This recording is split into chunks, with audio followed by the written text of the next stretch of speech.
friends, welcome to another workshop hosted by StreamerSquare. I'm MacNcheesePlz, and today we are going to talk about YouTube. Thank you so much to Lucid Fox and those who were talking about DMCA. It's super important. We're also going to talk a little bit about that, about YouTube in a little bit. Are you guys excited to learn about YouTube? Because I got some knowledge that I think you're going to want to know. So YouTube, getting started and standing out. Who am I though? This is my first time on the StreamerSquare page, so let's talk a little bit about me. Who am I? I am MacNcheesePlz. I've been streaming on Twitch since October of 2015. I've been on YouTube since April of 2019. In just a little over a year, I've grown my audience to 66,000. In my day job, I'm a content producer for AFMAO. She has 5.4 million subscribers. And so what I do for her, you're probably like, what is a content producer on YouTube? What does that look like? So I help her plan out her content videos. I help her research mods and what's trending on YouTube and present to her ideas of what she can put on her gaming channel. So these tips that I'm about to share with you are tips that people like AFMAO use, as well as her friends and other really big YouTubers. So you are going to get some insider knowledge, my friends. So an overview of today, we're going to learn about the basics of YouTube. This isn't going to be an in-depth analytics dive or content planning. That's a whole nother conversation that we definitely have to have, because YouTube analytics are insane. But this is going to be some helpful tips if you're looking to get started on YouTube and you want to stand out amongst the crowd, because there's a lot of people on YouTube. How do you get noticed? So let's talk about that. Well, the first thing you got to do, you got to create an account.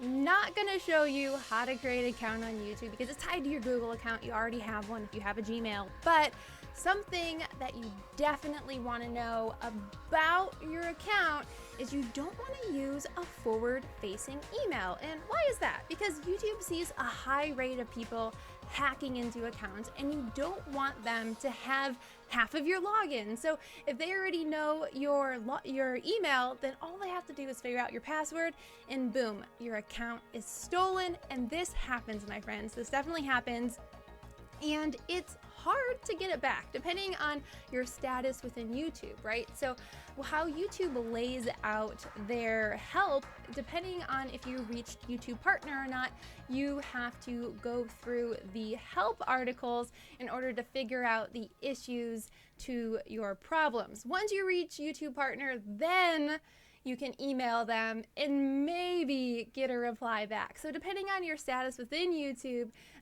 you are going to have a difficult time. So to prevent any of that happening, what you got to do is start from the beginning by protecting your account.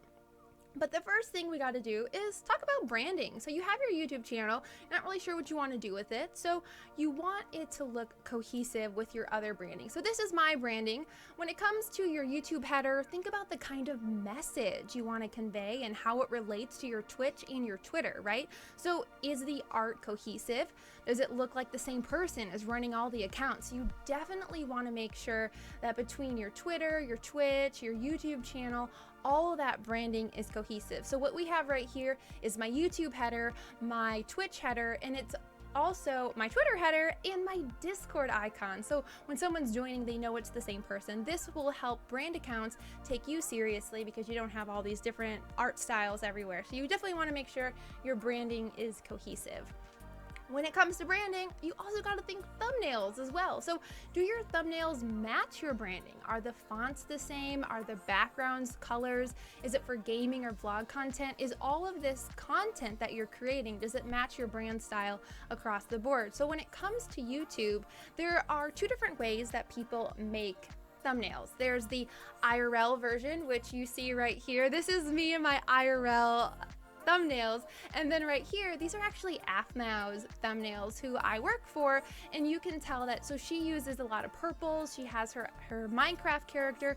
It's wearing the same outfit in every single one. I know the creeper one is a little hard to tell, but she still has that purple sleeve, so that's cohesive branding. We know when we see a purple thumbnail that it's going to be an AFMAO video if you're familiar with her content. So your channel page is someone's first impression of you before they click on any of your videos. So what is your channel page saying? What's the message? So what's the vibe that newcomers will get? This is my personal channel page when you go to my YouTube channel. So what does it tell me about your personality? Well, we have a bunch of stars. We have a little girl playing video games. That's me in chibi version. So we know this is going to be a gaming channel. We know that it's going to be cute. It's going to be fun. And you want to think about your demographic when you're coming up with your branding styles, because you know that some different types of artwork isn't going to necessarily jive with the different kind of content. If you were to look at this kind of content, you wouldn't necessarily think that I'm playing Fortnite or Call of Duty. I'm playing, like, my demographic skews female. You kind of get those different vibes. So this is something that you want to think about on your channel page. Custom URLs is another part of branding. So how do you get a custom URL? Some people are like, oh, I've always wanted to have my username as my YouTube channel. Well, you have to have 100 subscribers. Your account has to be at least 30 days old, and you have to have uploaded icon and channel art, which we just talked about. So it's going to be the same. You're going to have your beautiful branding. It's already going to be uploaded. So once you unlock that, then you can get a custom URL. And something that you want to think about when having a custom URL is having the same tag as your other social media, or as close as you can as possible. So I have youtube.com/MacNcheesePlz. I also have that on Twitch. I have it on Twitter. I have it on Instagram. Every platform that I could claim it, I have it. And a lot of people, they don't always have their branding the same. It makes it really hard to be searched and found, which is very important. We're going to go into how to be found on YouTube and why this is so important to have everything cohesive in a little bit. So you want to create a video idea. What are you going to create now that you have your YouTube channel ready to go? What are you going to put on your channel? Well, the kind of content you want to create, it just depends. You don't want to put your Twitch VODs on YouTube. I know some of you guys might be like, oh no, I don't have time to create extra videos. Well, the reason why you don't want to put your Twitch streams on YouTube is because the audience is different. They get bored very easily. They don't want to watch a 2 or 3 hour VOD of you streaming. They definitely want that upbeat energy. It's 150% go, go, go type of content. And if you can't create separate content for your YouTube channel, then consider taking your VOD and cutting it down and editing it. So a lot of videos are 10 minutes, or 10 to 15 minutes is a good average. Between the longest video, I would say, is maybe 25 minutes, might be pushing it, unless you're someone like Shane Dawson who can get away with hour-long exposés and people will watch that video. But you really want to dive into how long people are watching your videos and creating content of that nature. We'll get into that more when we go into analytics, but remember, if it's going to be a full VOD, that's pretty much good for archive. So if you're doing D&D type of content or podcasting, so this is a really good example of what we're doing right here, which would be good content for YouTube. But if you're doing gaming content, if that's the content you decide to put onto YouTube, consider doing an hour-long recording session of your hypest moments and then cutting that down to 10 minutes. And that's going to be really important. So when it comes to succeeding on YouTube, you not only want to create content you enjoy, but content people are searching for. And this is the key driver right here. You want to create content that people are searching for. So what are people searching for? I don't know. If this is a gaming channel, you're going to want to look at the trending page on gaming. So how do you make... So as you're looking at the trending page on gaming, you're going to look at what people are making. Maybe they're doing a bunch of Fortnite videos. Maybe they're doing Minecraft. How can you apply this to the content that you like to do? Maybe you don't like to play Fortnite or Minecraft, but what themes are they doing in the video that made it successful? So when you're watching videos, you're going to be taking notes. You're going to, after this, I promise you, you are going to watch YouTube a completely different way. You're going to be taking notes. You're going to be really analyzing what they are doing on YouTube. But if you're on YouTube and so something that is important to note, and I this is like the opposite of what we're told on Twitch, right? Like, don't stream Fortnite unless you're really, really good at the game. Don't play oversaturated categories if you want to get found. On YouTube, there's really no such thing as an oversaturated category, but you do want to feed the niche something that they're not getting. So if you do want to play Fortnite, which is what a lot of people are putting YouTube videos on, how can you already serve the existing community with something that they're not getting? How are you going to do it a little bit differently to make your videos found? And content is specific to what people are searching for. So if someone is looking how to beat a certain type of boss, then that's what the kind of content you can make. If you're really, really good at platformers, you definitely want to play to your strengths, right? So if you're really good at first-person shooter games, if you're really good at speed running, if you're an expert at any type of game, consider creating videos on that type of content that people are searching for. So I know when I look for videos, if I'm trying to figure out a boss fight, I'll type in Google how to beat X boss in X game, and that's how people are finding content. So you want to think about the type of content you want to make when people are going to be searching for that kind of content. So now that you know what type of content you're going to create, you want to stick to it. We're going to dive in more into this when we talk about the algorithm, but YouTube doesn't really favor channels that are all over the place. Once you find your niche, stick to making videos about that specific topic. We'll talk more about this once we get into the algorithm part, but kind of keep that in the forefront of your brain. You definitely don't want to go all over the place, and we'll talk about more why in a little bit. So that's going to be a little teaser for you. Do we have any questions on what I've covered so far? We're going to go into how to upload a video. We're going to go into all that stuff in a moment, but on what I've covered so far about branding and picking the kind of video that you want to make, do we have any questions?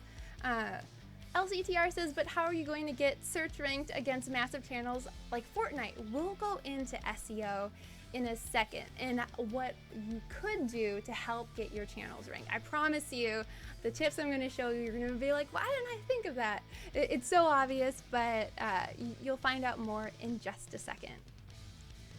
The search algorithms are going for tags. Yes, exactly. You are right on the money right there. All right, so recording and editing your first video. It is time to do the thing.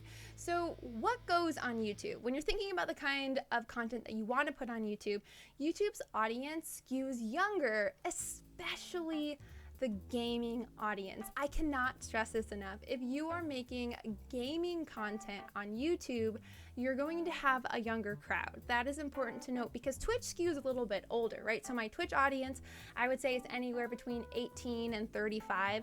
On YouTube, my YouTube audience is maybe 14 to 25, in that range. So you're gonna skew a little older than what you're pulling, or younger than what you're pulling on Twitch, and that's important to know. And with the younger audience, they have a younger attention span, so they don't want to see your VODs. They want those funny, memey, the Zoomers, yeah. They want those funny, memey videos that are interesting to watch and keeps them engaged. Engagement is very important on YouTube, and we will talk about why in a second. But they want videos that are going to entertain them or teach them something about the game. If you have the time to record videos just for YouTube, I can't stress this enough that that is how you will succeed on YouTube, is putting in that extra effort to make those special recordings for YouTube that are interesting for the youths to watch. So maintaining energy, this is going to be very important. So streaming is the long game, right? So when you're streaming on Twitch, you monitor your energy so that you can keep going for 4 to 8 hours. Some streamers stream for 12 hours and they maintain this constant energy stream. So how I'm talking right now is about how I would talk if I'm streaming on Twitch on my own channel. On YouTube, this is the short game. So your energy levels are super spiked. So when I am about to stream, or not stream, but if I'm making content on YouTube, the energy levels that I'm going for, I'm like, hey guys, MacNcheesePlz here, and today we're playing Minecraft. It is a lot higher, and that kind of content and that energy cannot be sustained for 4 hours. That would be insane. If you know how to do it, let me know, because I can't do that. But that's why the recordings are about 30 minutes, maybe an hour. That's how long you're aiming to record videos for YouTube. Now, if you have an editor, if hired, they will not like working with you if you continually give them videos longer than an hour. Some editors will even charge you extra if you continuously give them videos over an hour, hour and a half. Is usually about like hour and 30 minutes is what I found is like the mark where the editor's like, I'm gonna have to give a fee on this because they don't want to spend the time to do that. I made the mistake of recording for 2 hours. It was the worst thing to edit in my entire life. I spent over 10 hours trying to edit this down into 10 minutes, right? Because you're trying to put the content that you're making into 10 minutes. And I'll tell you why about that once we get into the algorithm and when we get into the monetary part of this. So 10-minute content, what can you feasibly put into 10 minutes? Really good high energy, well, 30 minutes to an hour recording. Collaborating. This is going to help you get found on YouTube. So collaborating on YouTube is a great way to grow if you don't already have a following on Twitch. And you're like, what do I do? How do I collaborate? Well, play with your friends. This is gonna look a little different though. You're not just playing games with your friends. What you want is you're the eyes of the camera, right? So as you're playing and you're recording, you want all the action to happen in front of you. If you're playing Minecraft and your friend's like, creeper, I gotta run away from the creeper. If you're not seeing it, it doesn't matter. Your editor or you're gonna cut it out because that's something on the screen that no one's watching. They don't care about it because they can't see it. So all of the action is gonna happen in front of you. So not all of your friends are gonna be a good fit for recording with. You have to remember that you are the center of attention when you are recording with your friends. Now, if you're looking to record with other content creators, that's another story because most of the time, if you're going to do a collab with another content creator, you are going to both get a video out of the collaboration, right? So you want to look for content creators that are within your range. And this is very important because YouTubers are kind of all about the numbers, right? So I'll be the first one to say it. I bet everyone else will deny it. On YouTube, clout matters. And so people aren't going to collab with people that they don't feel they'll get something out of it, whether that's a crossover in viewers, right? So if you are a content creator that's in my range and you ask me to collab, I will do research on your channel, and if I feel like your viewers will jive well with my content and my viewers will jive well with your content, then you would agree to a collaboration because you feel like you'll both get subs out of it. Now, depending on the type of content creator that you're trying to go after and collab with, then this could cost you some money. So depending on how much clout that YouTuber has, they could charge you for doing a deal with them. And this could be anywhere from $50 an hour to $100 an hour. And if you're going for the really big people that you don't already have a relationship with, they could charge a lot more. But again, they will charge less if they feel like they're gonna get something out of the video themselves. And so a good aim that I would go for, say you have 500 subscribers on YouTube, I would look to collab with people who are maybe 200 to maybe 1,500. That would be a good range where you both might get something out of it. The higher you go, the bigger the gap is going to be. So maybe you have 5,000 people that you are, maybe you have 5,000 subscribers. You can probably collab with someone for 2,000 to maybe even 8,000 subscribers. They might agree to a collab with you. So remember, stick within your range. Don't try to email Jacksepticeye and be like, hey, I want to collab with you. I have 50 subscribers. He's probably going to ignore you and not do the deal. But when you do approach a YouTuber that you want to collab with, what's important is that you must bring something to the table, right? So you want to present them with an idea. You're like, hey, I have this idea. I want to do this with you. You can do this for your channel. Have the groundwork laid out for them so they're more likely to say, hey, yeah, this is a great idea. I'll do the collab with you. That way you're not sitting there like twiddling your thumbs being like, what are we going to do with so-and-so today? You definitely want to have an idea presented and they're more likely to say yes. So what do you talk about? Commenting on YouTube videos is dependent on what niche you've ultimately decided to go with.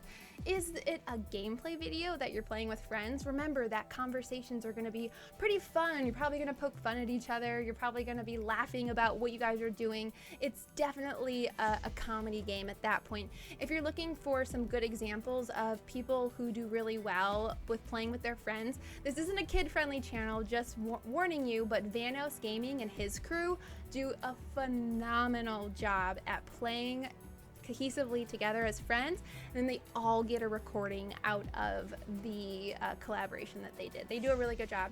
Maybe it's a montage. Maybe you are doing your Fortnite montage where you're shooting and you're doing all your snipe kills. Maybe there's just dubstep music playing underneath it. Maybe if you are going the montage route, a way that you can differentiate yourself among the crowd is explaining your mindset. Why did you stand to the left a little bit to get that shot, and help people and teach people how to be just as good as you are at a game? Because remember, people are on YouTube because they're searching for something specific. So what are you searching for on YouTube, and how can you apply that? That's really important. And then if you're vlogging, of course, there's going to be some commentating about what you ate that day, where you're going, what friends you're hanging out with. That kind of commentating, as well as no commentating on vlogs, is totally normal.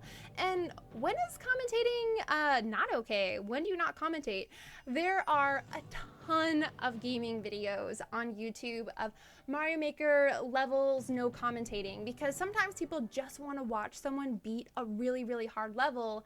They don't care what you have to say sometimes, or maybe they're watching at work and they just have it on in the background and they just want to see what's going on. So there are tons of channels that also don't have any commentary. So either or is good for you.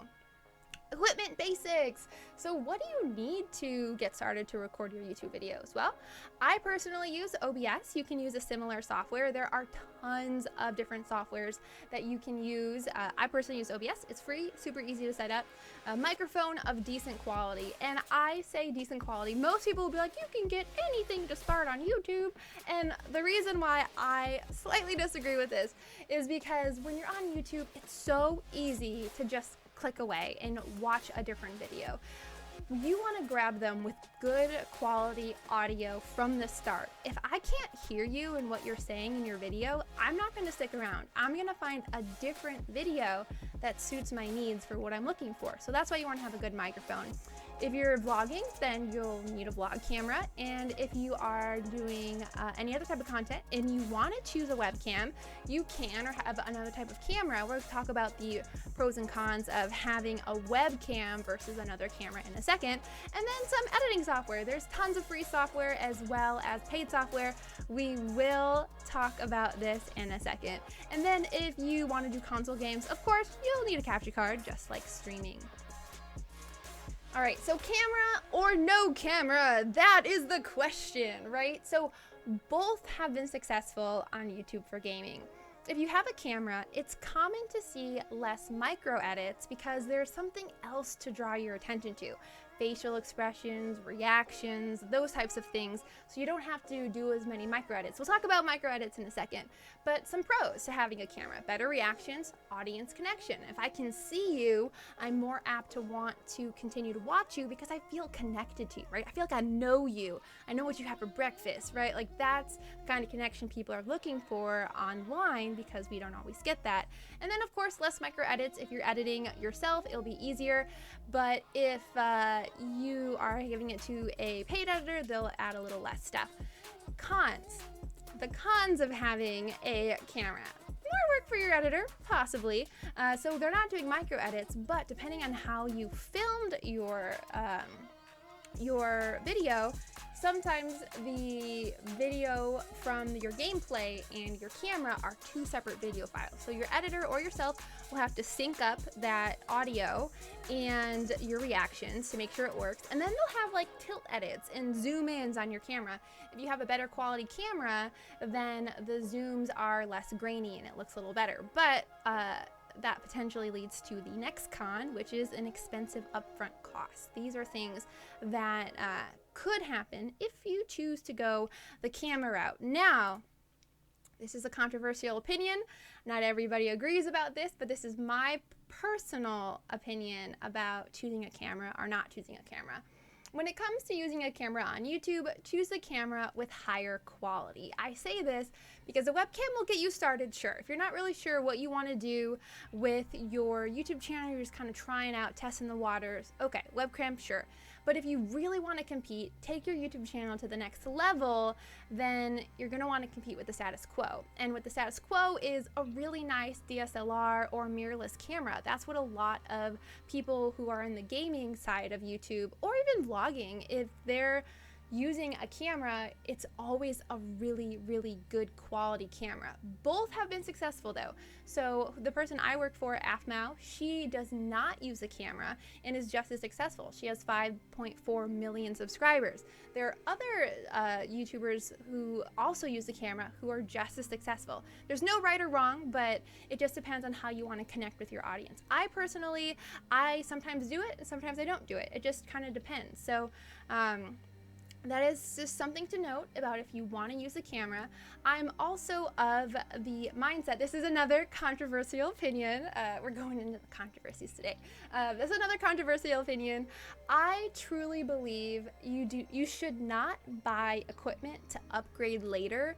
You should buy what you want. So what I mean by that is if you don't already have a webcam, but you're gonna buy a webcam just to try it out and then eventually upgrade later to a regular camera, I believe that that is in the long run going to waste money because you could have put that $100 to your webcam to a nicer $500 camera. So there's give and take right there, right? So do you just hold out a little bit until you have the money to afford a DSLR? Maybe. Or if it's not something that's super present to you, then maybe you just use webcam. It's totally up to you, but that's just my personal opinion on when it comes to cameras.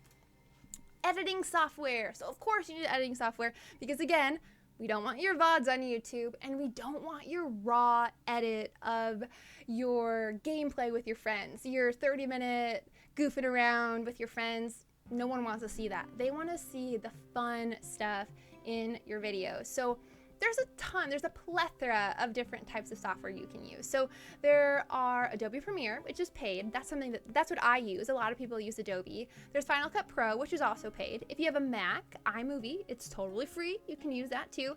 DaVinci Resolve is also free, as well as Avid Mux, that's free as well. And the list goes on. There are a ton of different types of free software that you can use for yourself. It doesn't have to be a paid one, but I personally use Adobe Premiere. YouTube's audience is accustomed to micro edits. So I've been talking about micro edits a ton. What are these micro edits that I've been talking about? So a micro edit is words on the screen. If I'm like, oh my God, then oh my God will come up really big on the screen. Or screen shakes. If I'm like, ah, because I'm falling or something, then the screen will go, ah, the screen will shake.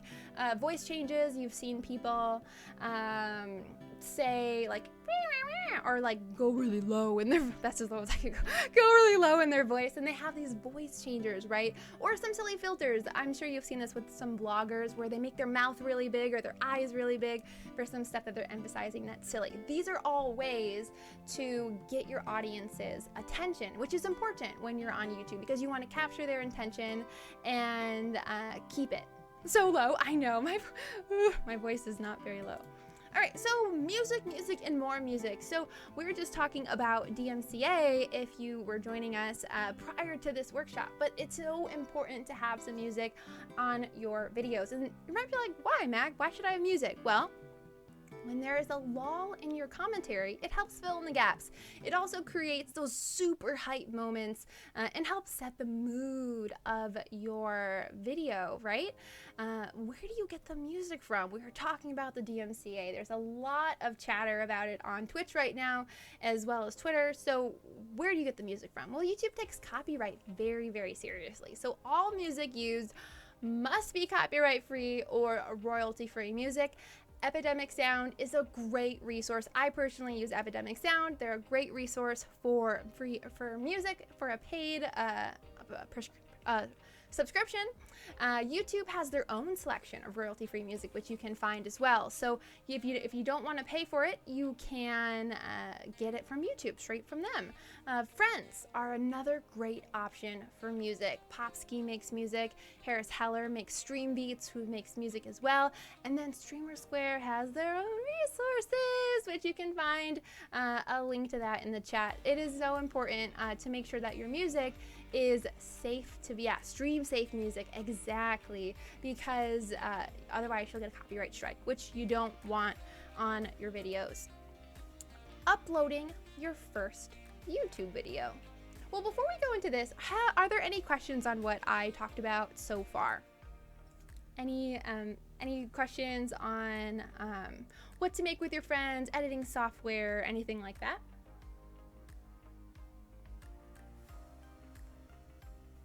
All right, we are going to advance to uploading your first video. So coming up with a title and thumbnail that correlates to your video is more important than the video itself. It's so important. I cannot stress enough how important your title and your thumbnail are, because that's what's going to draw someone in to watch your video.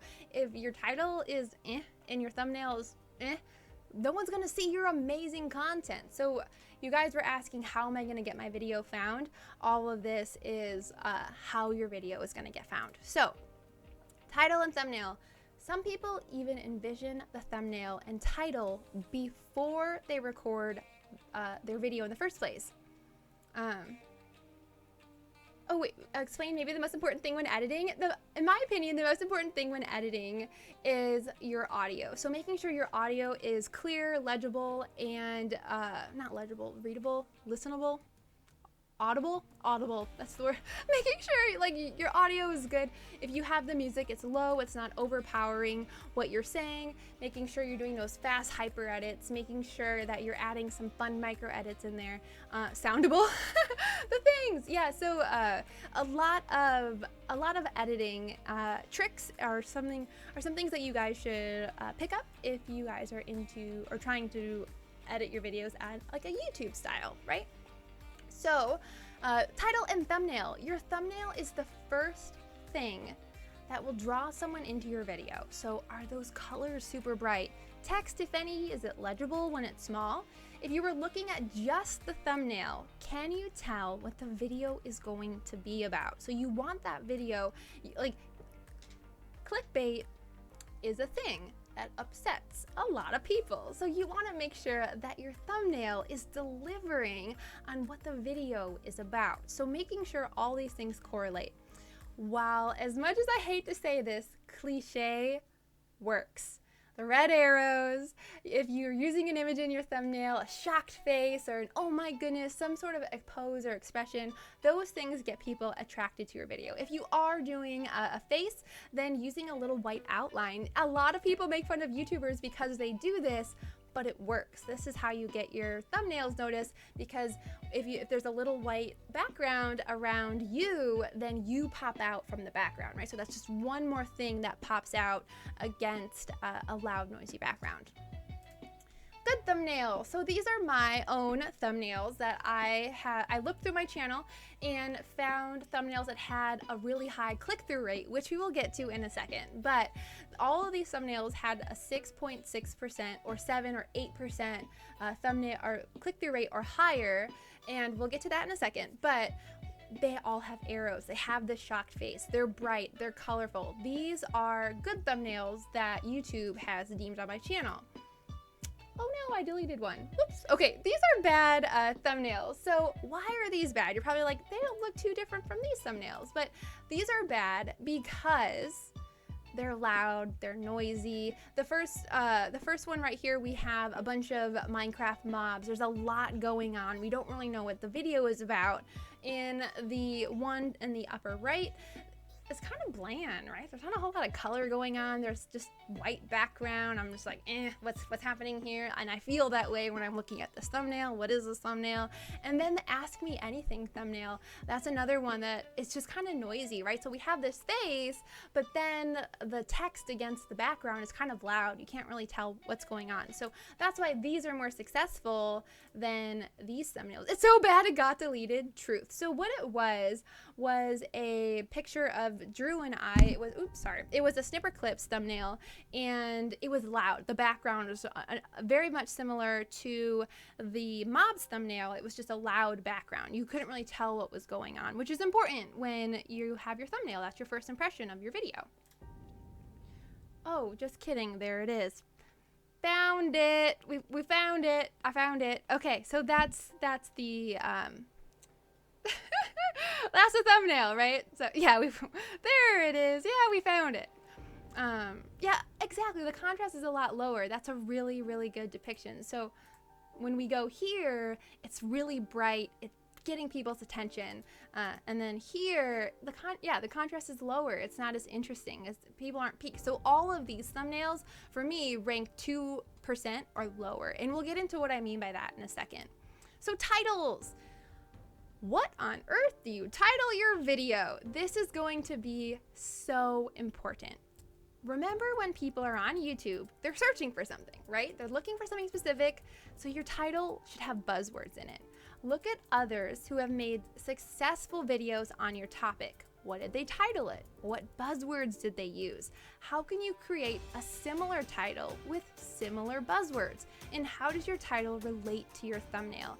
This is so important. So a good example of what I do when I'm looking to title my videos is, so say for example, I'm doing a Minecraft butt challenge, and so that was a thing that was trending on YouTube a couple of months ago, and my challenge is going to be I can only walk straight, and I have to complete Minecraft only walking straight. So what I'll do on YouTube is type in Minecraft, but you can only walk straight. And then I'll look at what other people titled their videos based on what I've made my content on.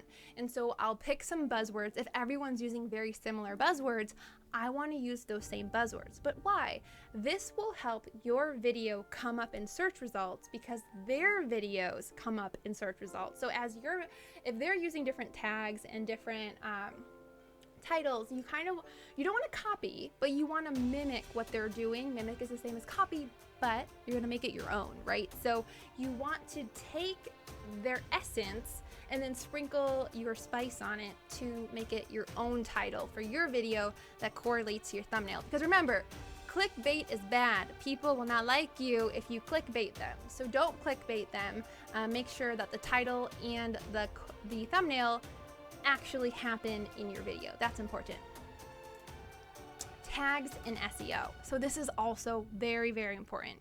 When uploading a video, YouTube says tags aren't as important as your title and description. While true, these things are important, tags help search results outside of YouTube. Because remember, Google is YouTube. They're the same thing, right? Because YouTube and Google, they own each other, right?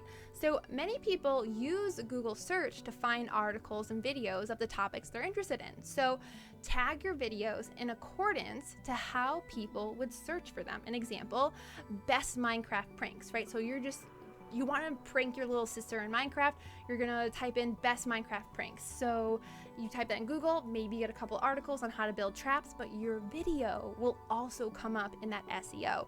Or maybe a Minecraft Invisible mod. If you use that mod, a lot of people are like, oh, well, how does it work? What do you do with this mod? Or how to beat the final boss in a game. If you're really, really good at a game and you put your boss fight on YouTube and how to beat the final boss, because then they can watch your video on how to do it. It's so important that when you're coming up with your tags, you're also coming up with searchable items. So don't forget to fill out your description with a highly detailed paragraph or two about your video using words from your tags list. If your video tags and title all correlate and are related and are relevant, the algorithm will have a better chance of pushing your video. So the algorithm, this almighty thing on YouTube, right? So The algorithm, let me tell you, there's actually 3 algorithms that YouTube uses to define a video as successful. So they have a video algorithm, which actually scans the video to make sure that it's not inappropriate and there's different things going on in it, right? And then there is a thumbnail, like an image algorithm. So it's scanning your thumbnail as well for inappropriate things, and also readability, all that stuff is happening. And then there's like the overall big arcing algorithm. If all 3 of these things that mesh, so that all the SEO stuff, your thumbnail, and your video algorithm, if all of them say, yes, my video is about XYZ, I've tagged accordingly, I've made my thumbnail about the thing, because the video algorithm knows if your thumbnail isn't about what's in your video. Remember, YouTube doesn't like clickbait. You have a better chance of getting pushed. We'll go more into the algorithm in a minute and why this is so important.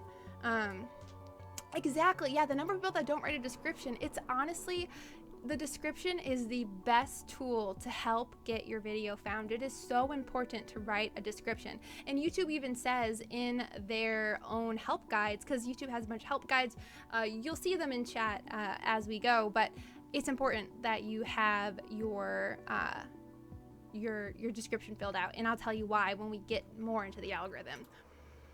SEO and tags, our favorite thing in the whole wide world, right? So, TubeBuddy is going to be your best friend. I love TubeBuddy. It is a program that it's basically an extension in a way, and it helps you with your tags. It helps you with a couple other features as well, but TubeBuddy is a great resource, and it helps you see what other people are tagging their videos. So always include your title first and your tags, as well as similar tags people are using to search for said video. YouTube ranks relevance of video based on tags relevant. So you always want your highest search terms for the topic at the top. This is very important. Include your channel name in the tags as well. So for example, I play Minecraft, so you're gonna do MacNcheesePlz Minecraft, like that's going to be one of your tags. But something else that you're going to want to put in your tags, so the first one is the title, and I'm going to do a sample upload of a video, and we'll go through this as well. But you're going to want to put your title and then what people are searching for your tag. So this video in particular that you're seeing tags for is from a Lucky Blocks race. So I have the ultimate Lucky Blocks race as my title, and then Lucky Blocks race, Lucky Block Race MacNcheesePlz, Lucky Block Race AFMAO, because that's who I played the game with. So when people search for her side of the video, they'll see that, but my video will come up too, because you'll see both sides of the video, because it was a collaboration, right? You'll have Minecraft mods, Minecraft challenges. These are all things that people are searching for, and you want your video to come up in the search results as well. How much for TubeBuddy? It's free.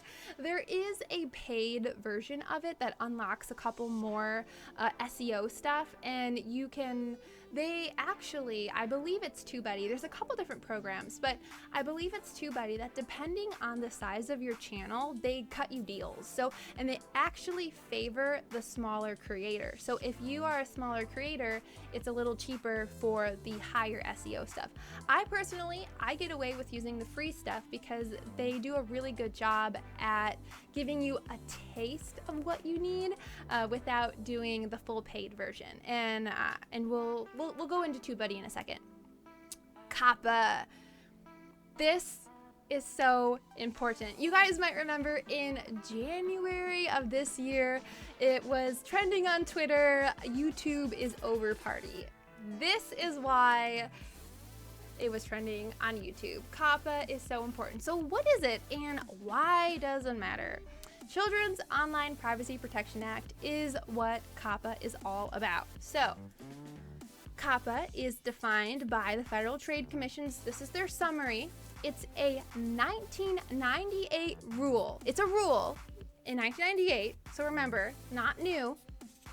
Kappa imposes certain requirements on operators of websites or online services directed to children under 13 years of age, and in operators of other websites or online services that have actual knowledge that they are collecting personal information online from a child under 13 years of age. How does this affect YouTube? Well, YouTube gathers insane analytics on you. Your analytics, It's downright creepy what YouTube knows about you. They know what you're watching, how long you're watching it for, who you're clicking to next from that one video, and they're tailoring your experience based on how you watch YouTube. So with kids, it's important because they're selling this information to advertisers, right? And advertisers, kids are the ones that spend the most money. They don't have money, but mommy and daddy have money. And if they're getting ads for Polly Pockets and Buzz Lightyears and chalk and crayons, whatever it be, they're gonna be like, mommy, daddy, I want this crayon. Can you get it for me? It's super glittery. I saw it, I want it, I need it. They're gonna get the crayons for them. And that's a problem, right? They're continuously giving ads to kids. That's not good, right? So YouTube is now getting hit with this. They weren't really compliant before, but now they are. Why doesn't this affect Twitch though? Twitch is an online platform that allows us to communicate to people. There's ads on Twitch. Well, in Twitch's TOS, you can't make an account if you're under 13. You have to be 13 or older in order to make an account on Twitch. That's why Twitch isn't technically affected by COPPA, because they're already compliant by their TOS. They're not allowing children to make accounts on Twitch. And also the ads for Twitch aren't, at least to my knowledge, they're not super tailored like they are on YouTube's analytics. And then how does this, what does this mean for creators? How are creators getting affected?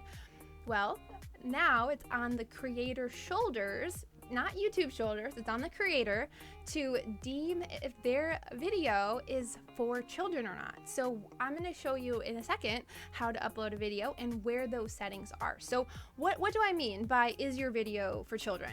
I'm not talking about is your video safe for children to watch, or is it family friendly? I'm not talking about those kind of videos. Those kinds of videos, totally fine for YouTube. You can keep uploading those videos.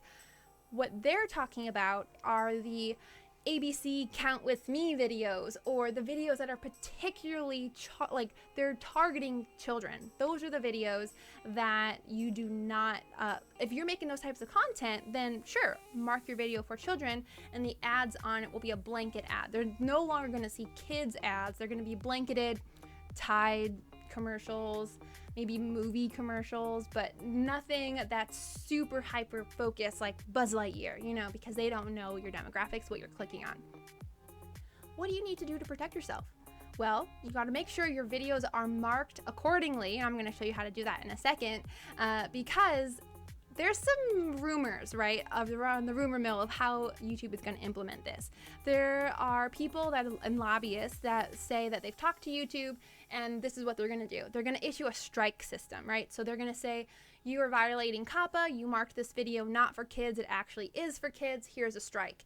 After so many strikes, you're going to get hit with a $44,000 fine to make sure you don't do it again. So that's important to know, that you don't, you possibly won't get hit with the fine right away, but there are rumors that say you will. So how you go about this is important. Yes, as told by Dylan, it is an expensive fine. You do not want to get hit with a COPPA fine. If it does, go ahead and pertain to your content, which is why it's important to mark if your videos are for children or not. Questions on what I've talked about so far, I'm going to go ahead and show you how to upload a video now, but what we've talked about, SEO and all that fun stuff, do you guys have any questions? You have 2 questions? All right, yeah, go ahead, give me them.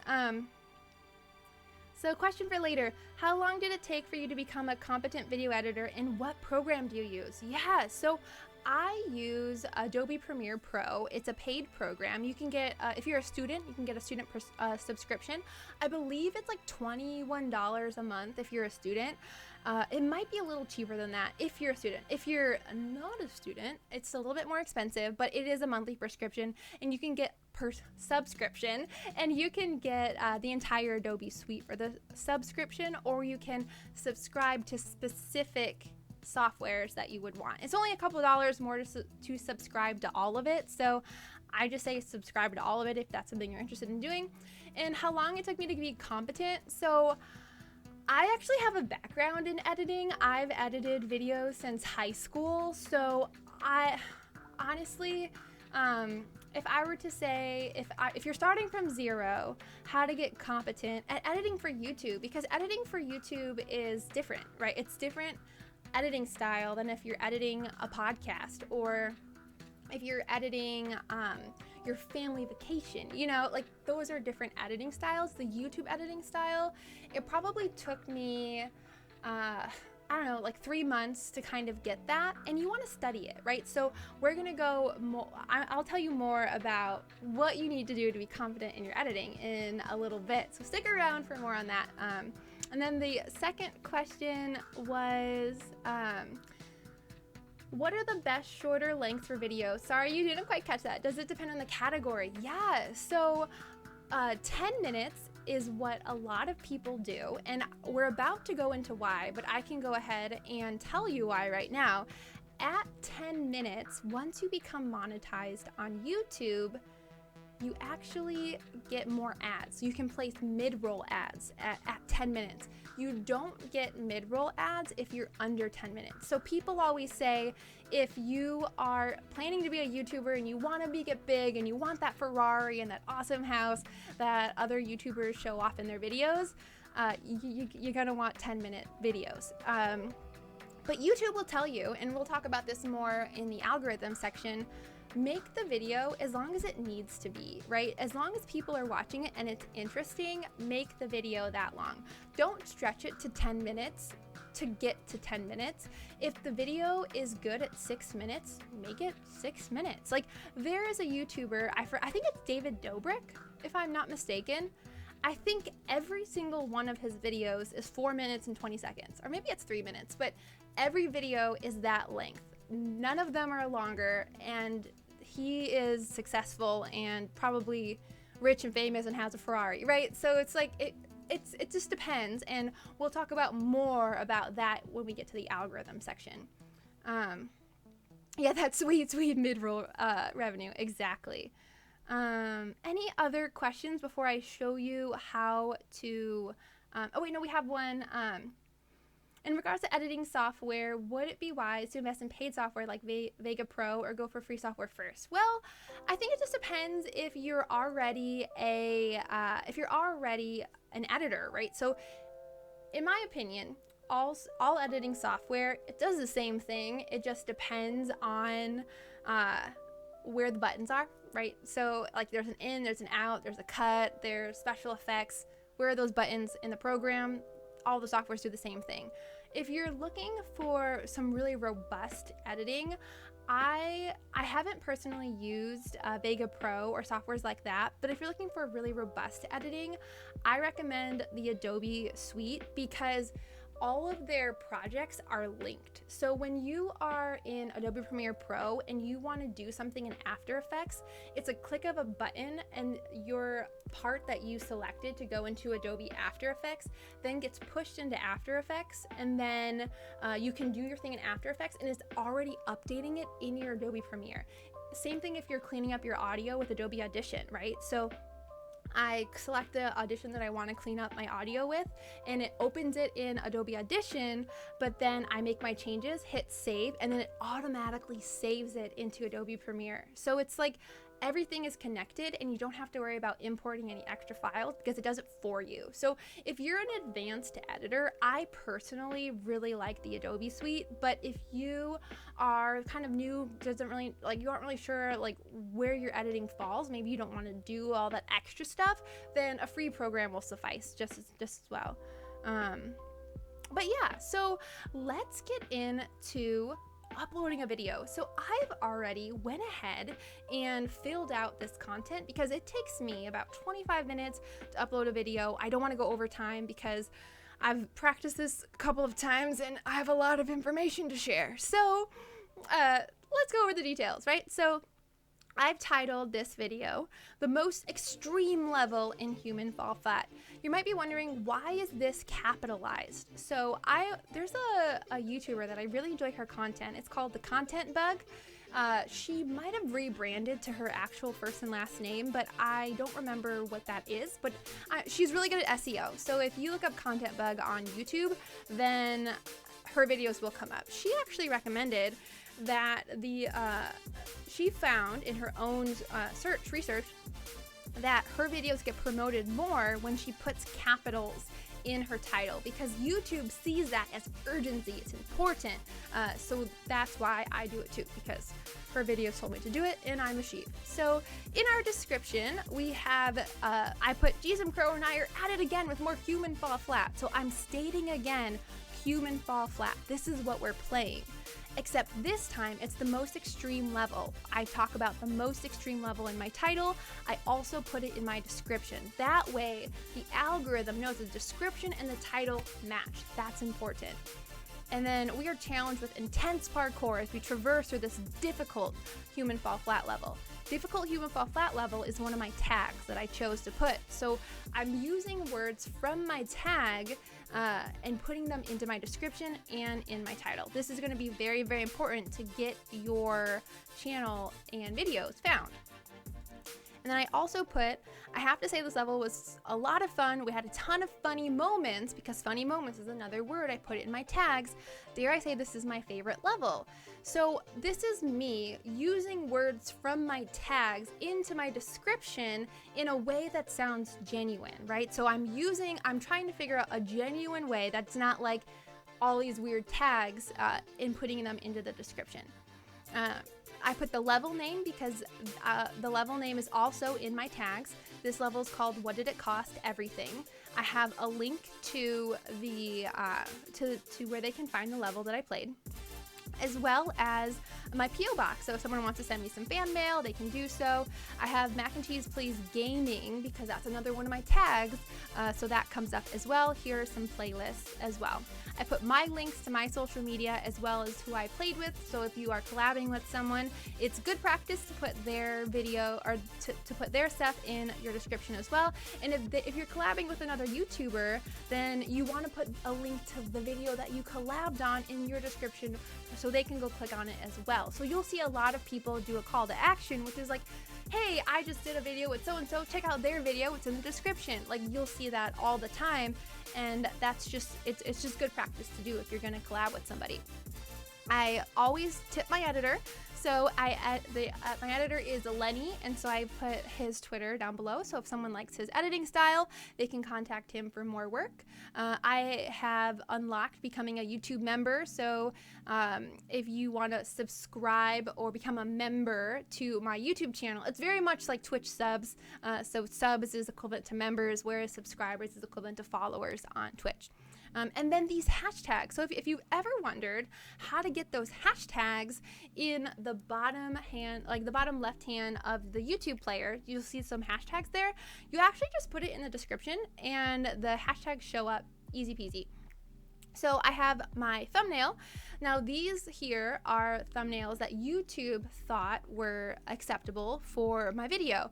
But little known fact, and I've actually learned this from the Content Bug, YouTube does not favor thumbnails that are from here. The algorithm likes when you have a custom thumbnail. It grabs attention better, and attention is what you want on your YouTube video. So I made a thumbnail. I have a face. I'm like, what's going on here? This is a really hard, difficult level.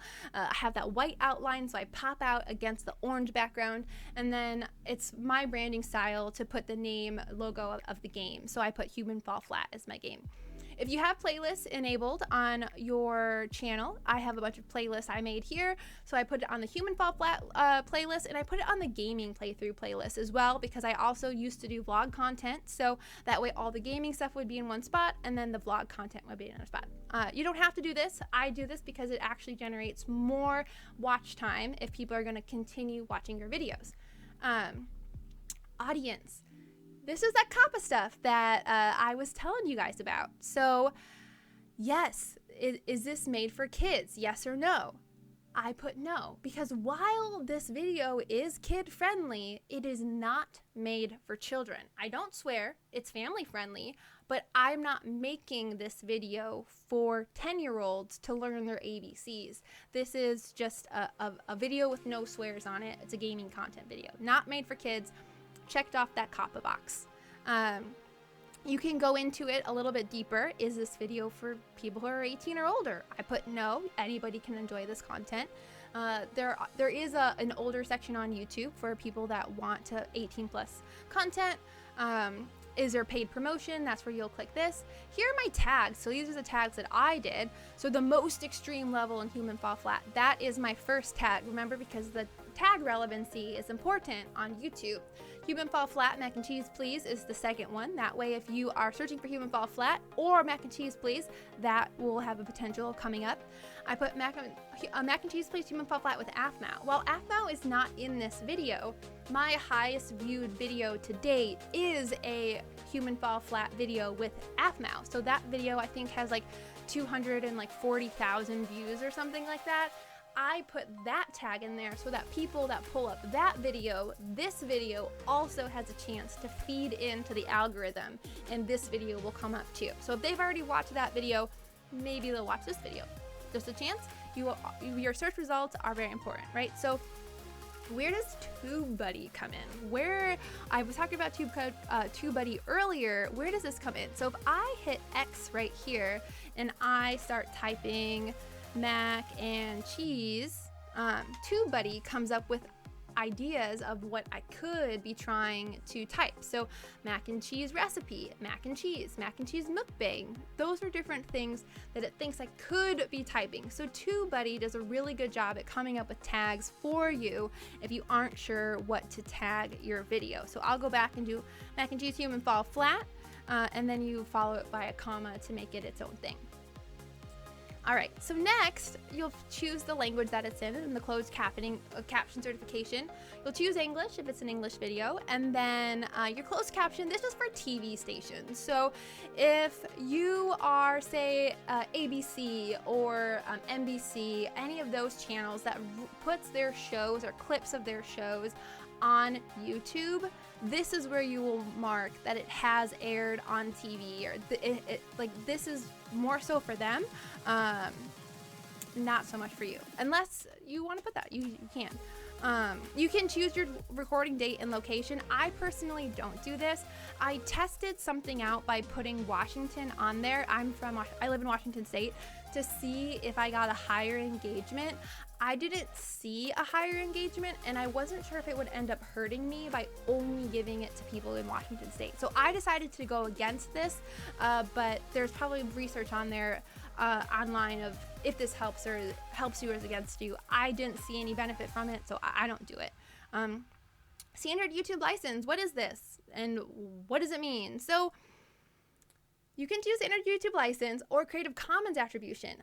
Always, unless you're a music creator, depending on what you're doing, put standard YouTube license. So Creative Commons attributions means someone can download your video and re-upload it, and they're using it for Creative Commons. So this is an example of someone, if I made a TV show and I just put it on YouTube and I will allow Creative Commons attribution, that they can take my TV show and maybe do a review on it, and it won't hit them for copyright strike, because I said it was okay that they can use my content for their review. So you don't want people to do this unless you're making specific content for that. So make sure you're doing standard YouTube license. Where is it going to be? Everywhere. And then category. So I'm in the gaming category right here. You can choose from a slew of different things that the YouTube offers. And then I put my title as Human Fall Flat. Let me raise this up just a smidge. So then we have hold potentially inappropriate comments. So I have my comment section to hold for inappropriate comments. So I get flagged if there's an inappropriate content, and then I can choose to allow it through the comment section or not. I have it held so that it doesn't go through the comment section. And then you'll hit next, easy peasy. So my monetization section is going to look a little different than your monetization section if you have it. So with these different types of ads, these are all the different ads that can potentially play on YouTube. So display ads are the ones that are in the corner. It gives you an example of where you've seen these ads. The overlay ads are the ones on the bottom. They're not really super invasive, super easy to see. The sponsored cards come on the right. So if your video is sponsored, you can do a product deal and their ad will be right there. Skippable ads is the ones you're probably most familiar with, were the ones after 5 seconds you can skip. And then you have those pesky ads that you can't skip, the non-skippable video ads. Those are the ones that are YouTuber's dream, because that means no matter what, they're getting paid, right? They're getting that ad revenue. If your video is 10 minutes, which is why you want to create 10-minute content, you get the option. So normally if you have monetization, this will be grayed out if you do not have a 10-minute video. If you do have a 10-minute video, you can place an ad before the video, after the video, and during the video, right? So I have different recommendations on where you put your ad. So if your content is between 4 to 6 minutes average view duration, you can put your first ad in there. And we'll talk more about this in a second and why that's so important. We also have, so I put my ads at 4 minutes, 9 minutes, and 13 minutes. So that way they're playing about every 3 to 4 minutes. It's not super annoying. Do put ads on your YouTube videos. Yes, definitely do mid-roll ads. The Twitch community, this would be super taboo if you did this on Twitch.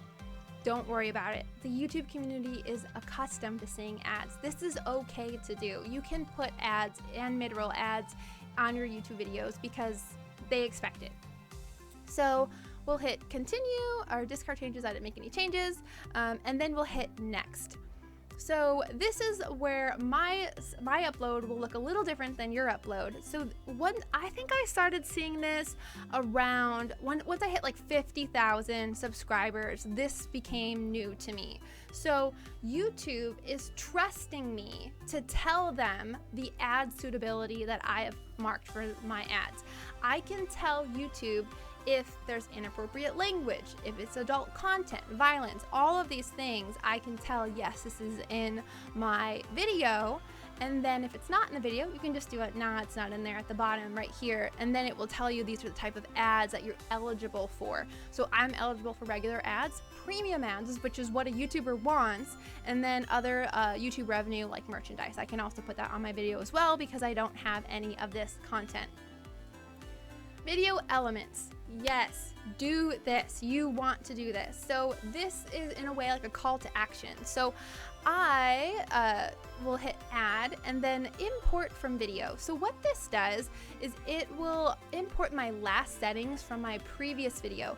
I have already told it that I want a most recent upload. So you probably noticed this at the end of watching a YouTube video, you've probably seen end cards come up of watch this video, suggested videos. So this is where that happens. Sometimes it doesn't happen because the YouTuber doesn't put it on there. But most recent upload I've selected.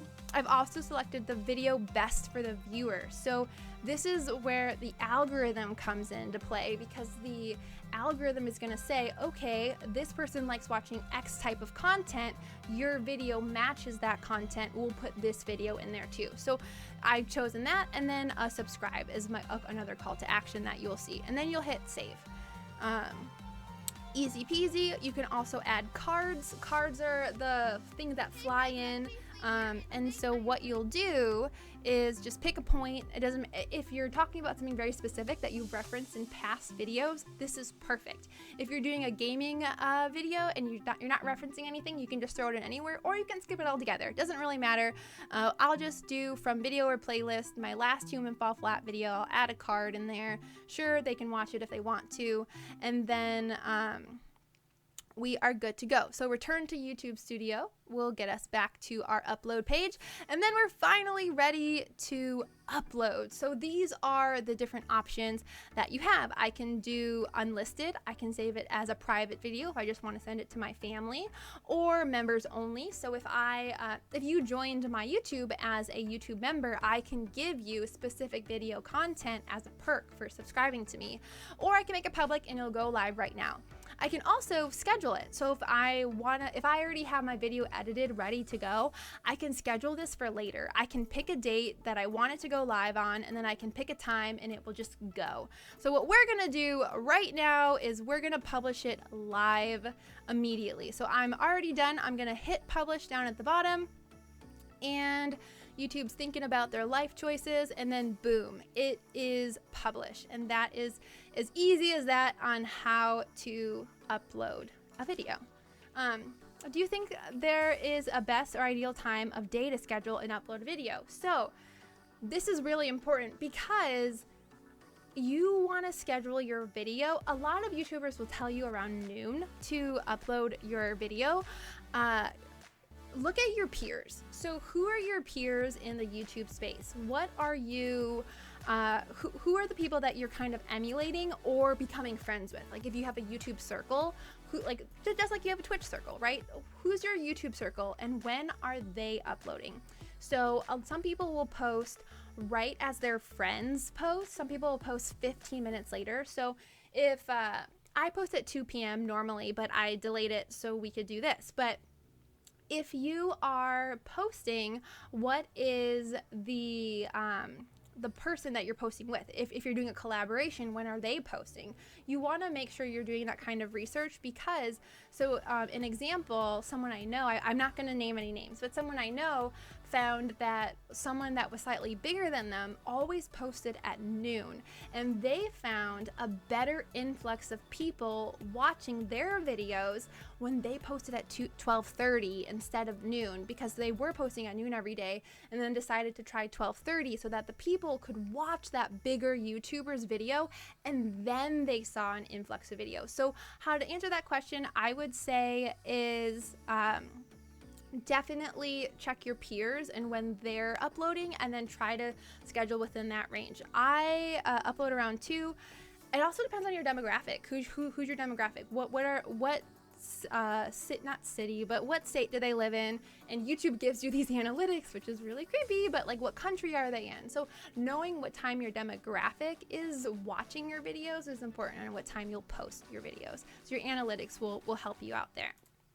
So back to our presentation, analytic basics. So you've uploaded your first video, you waited a few days, because it takes a couple days for your analytics to officially go, but you waited a few days for your analytics to update. What does it all mean? This is just a basic rundown of 2 things that people look on for their analytics. I'm not gonna dive into the massive beast that YouTube analytics are right now. That's a whole nother workshop. But this time, the 2 things that I want you to focus on, if you walk away from anything today, the 2 most important things to look at for your analytics are your AVD, which stands for average view duration, and your CTR, which is your click-through rate. So these 2 things are so important when it comes to measuring the success of your video. So click-through rate, what is this? What does it mean? We've talked about CTR a couple of times when we talk about thumbnails. Well, the click-through rate is how often a viewer clicked on your video and watched it after seeing an impression on YouTube. So an impression is when that thumbnail and that image and the title appear to them. So this could be on their YouTube homepage. This could be on the suggested videos on the right side of YouTube. This could be anywhere. How often they actually clicked the video after seeing your thumbnail determines your click-through rate. So your CTR is going to determine how successful you were at capturing your audience via title or thumbnail. Half of all of YouTube channels have a CTR of about 2 to 10%. So if you're in that range, you're doing good. If you have a CTR of 3 or 4, it's not bad. It's not amazing, but it's normal. You're normal, okay? Anything within this range is considered normal performance. If your video is over that, if you're seeing a CTR of like 7, 8, 9%, That's great. Analyze that thumbnail, that title, that video content, and you'll want to recreate that because that's your success formula, right? That's what your viewers want to watch. And this is so important. We're going to talk about the algorithm in a second. Making content that your viewers want to watch is how you will get found. So making sure that you're looking at your click-through rate and really analyzing it is going to be important. So where do you find it? In your channel analytics, you'll tab over to reach, and my click-through rate is 6.6%. It also gives you these traffic sources. So this is how people are actually finding me. So there's a YouTube search, there's suggested videos, there's browse features, channel pages, playlists, other. These are how people are finding my video. So YouTube search is what people are looking for. So that tells me that my tags and my title is on par where it should be because 32% of people are finding my videos because of search. So they're typing in I don't know, Minecraft pranks or human fall flat hard levels. They're typing in something like that, boop, my video pops up. So that's kind of an indicator of how you're doing. And then average view duration. What is an average view duration? This determines how successful you are at capturing your audience's attention during the video. So this is your editing skills, right?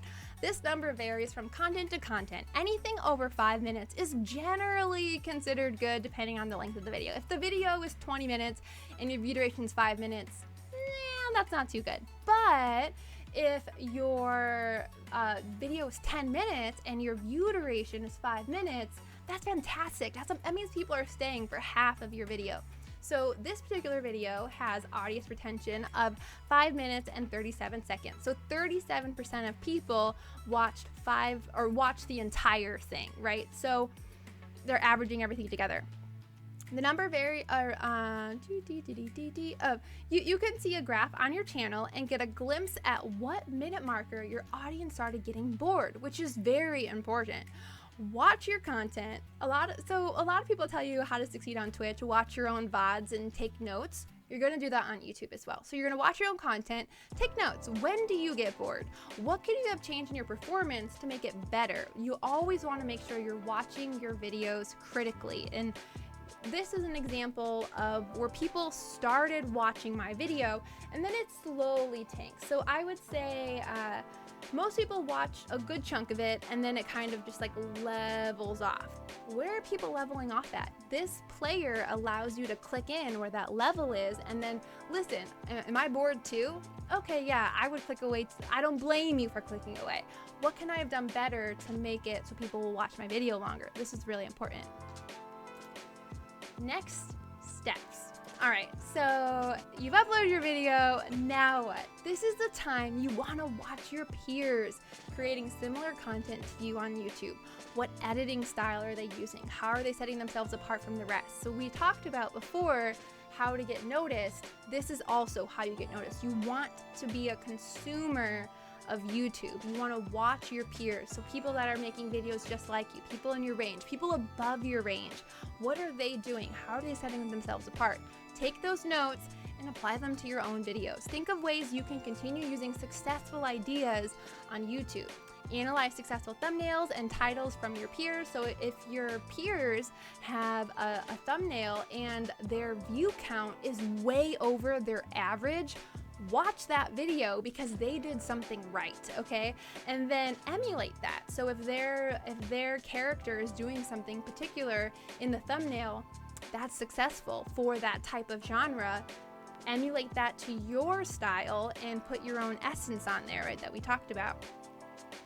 Is there a question? Or no? Okay. And then continually watch your own videos and critique your performance. When do you start to tune out? Why are you tuning out? That is so important to know so that you are making interesting, engaging content. You may be wondering when you can become monetized on YouTube. Well, you need 1,000 subscribers to become monetized on YouTube and 4,000 hours of overall watch time for a 12-month period. Does this mean you'll get YouTube partner? No, it doesn't. So once you hit these metrics, you can then apply for YouTube partner, and YouTube partner essentially just means you're monetized on YouTube. They can deny you. They're going to look at your channel. They're going to make sure that you're not posting like racist videos or inappropriate videos, they're going to analyze your content, how you got 100 subscribers, and what they're watching. Because when you become a YouTube partner, you're saying okay to advertisers. You can advertise on this video. YouTube checks you off as a good content creator. So they can deny you even if you hit these metrics. Just know that going in. Are you already monetized? If your video is over 10 minutes, you get to place ads in the middle and the end of your video. Yes, do this. We've talked about this. You definitely want to do this. YouTube's audience is conditioned to see ads. It's not taboo to run ads every 5 or 6 minutes like it is on Twitch. I personally recommend an ad at the beginning and end of your video and about 4 to 5 minutes into your video if your AVD is below 6 minutes. That way you get at least 2 ads out of your viewers, right? Because if most people are watching between 4 and 6, if you put an ad there, they're more apt to get 2 ads, and then your like hardcore audience, then you'll get the 3rd ad, the 4th ad, etc. If your video is over 20 minutes, do this ad placement, but then continue adding additional ads every 10 to 15 minutes. So the ad placement is going to be 4 to 5 minutes, 8 to 9 minutes, 13 to 14 minutes. So every 4 to 5 minutes, because some people, there was an ad expert that recommended 369, so every 3 minutes an ad. I personally think that's a little excessive for my audience, but some people can get away with this. I personally choose not to do this. I do 4 to 5 minutes. So just gauge how long your video is and what is appropriate for you and your content. Questions so far? I know we went over a ton of really deep stuff. I believe we're about to get into the algorithm. So any questions so far?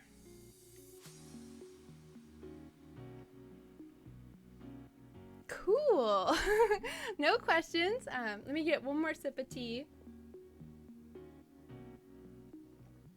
Okay. Actually, no, we're going to get to streaming on YouTube. The fun stuff. So this is another quick showcase of streaming on YouTube. And then we get into the algorithm. But streaming on YouTube, it's great to interact with your YouTube audience, especially if you're developing a YouTube audience. Because believe it or not, YouTube's community, especially the gaming community, we talked about this before, is really young. So most of them don't have Twitch. They don't care about Twitch. They're not interested in Twitch.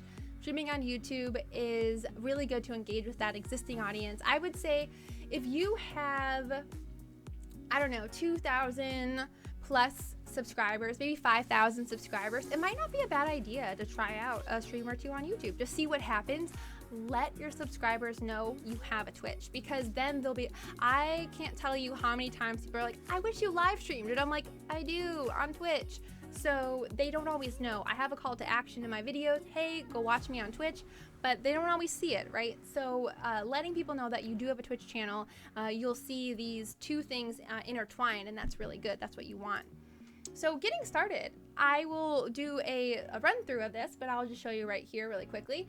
In the upper right hand corner, there is a camera icon. When you click it, a menu will appear, various options. Hit the go live. Read a title, add your description. You can go live now or schedule your live event for a later time. This is actually very, very cool, because if you schedule your live event, it will let your subscribers know that you plan on going live, and they can get hype way before. So hours before, you can let people know, hey, I'm going live at this time, and they can sit in the chat room and wait for you. Upload your thumbnail. If you don't use a thumbnail by default, it will choose your banner. I tested this out, and I will show you when we do our little run through that it will choose your default banner. It is interesting the way this all works, because then you'll hit create stream. You aren't live yet, but your chat will start filling up. So your upcoming live stream will post in your subscriber subscription feed to alert them that you plan on streaming at the time you set. You could choose to go live right away, or you can go ahead and put it in the subscription feed. Streaming on YouTube, this is your dashboard. Very different than Twitch. It's wild how many options you have. There's some really cool stuff that you can do, but this is your dashboard. I have put in the comments, I'm not live, I'm just doing a test. They're like, hello, hello, hello. And I'm like, I'm not live, this is just a test, because they were getting alerted. And I had asked them, I was like, how did you get this notification? They had told me they saw it in their subscription feed.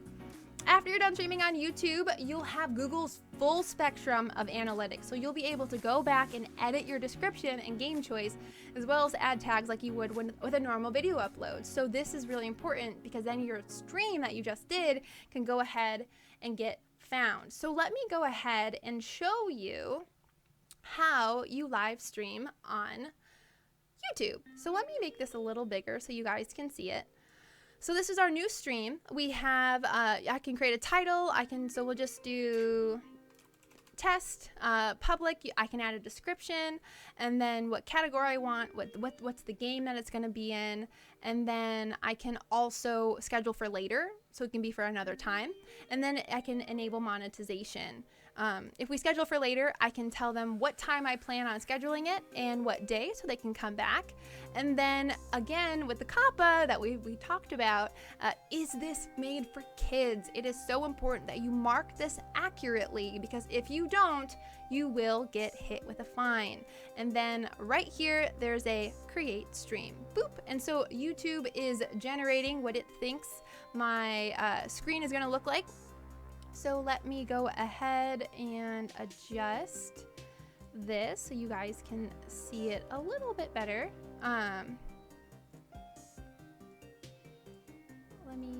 Okay. So we have, it's gonna get a preview of my software. You can connect OBS to it.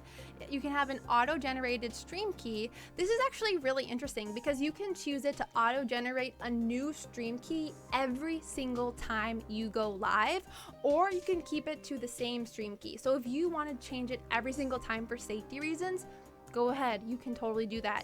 You can choose your latency. So you can choose if you want normal latency, low latency, or ultra low latency, which is really, really cool that they allow you to choose. And this is probably dependent on your internet and if people will buffer or not. So right here, you can enable auto start, auto stop. All these other features are features that you can have. And then you can already see over here, we have people trickling in because they're getting notified that I had started a live stream. And then once we go over here, if I refresh, you will see I have a test live stream that's scheduled. So people know that there is a live stream that is scheduled on my YouTube channel. So that's important to know. If you don't upload your thumbnail, this is my channel banner. This is the icon that it chose to go with. So that's really interesting. Then once you're done streaming, you can go ahead and get all of your channel analytics. So you have your details of the stream. You can go ahead and put it in, go ahead and do this titling. Everything that we just talked about when uploading a video, you now have access to for your live stream. You also have in-depth analytics. So the analytics suite that YouTube has is insane. And this particular live stream, I had 471 concurrent viewers. How many people are currently still watching? So this video was from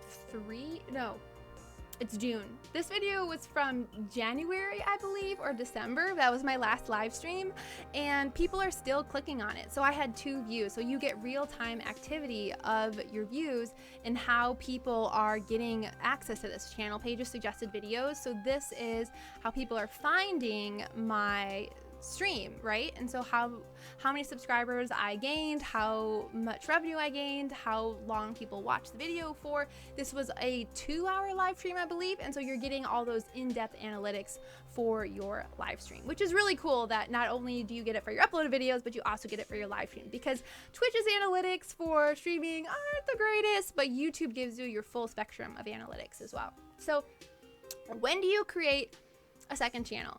There are people who have said that live streaming on YouTube affects their stats, right? Because when it comes to the algorithm, they're looking at engagement. And when I believe the next couple of slides all go into the algorithm, and then we're done. I promise. We're almost done. We're at the finish line. But we are currently, as we are creators, are wondering if live streaming does indeed impact your other stats of your videos. Because if your uploaded videos are doing particularly well, say your uploaded videos get, I don't know, 2,000-3,000 views, but your live stream only had 200 views, 300 views. Is that going to impact your next video? And we'll talk more about the algorithm in a second.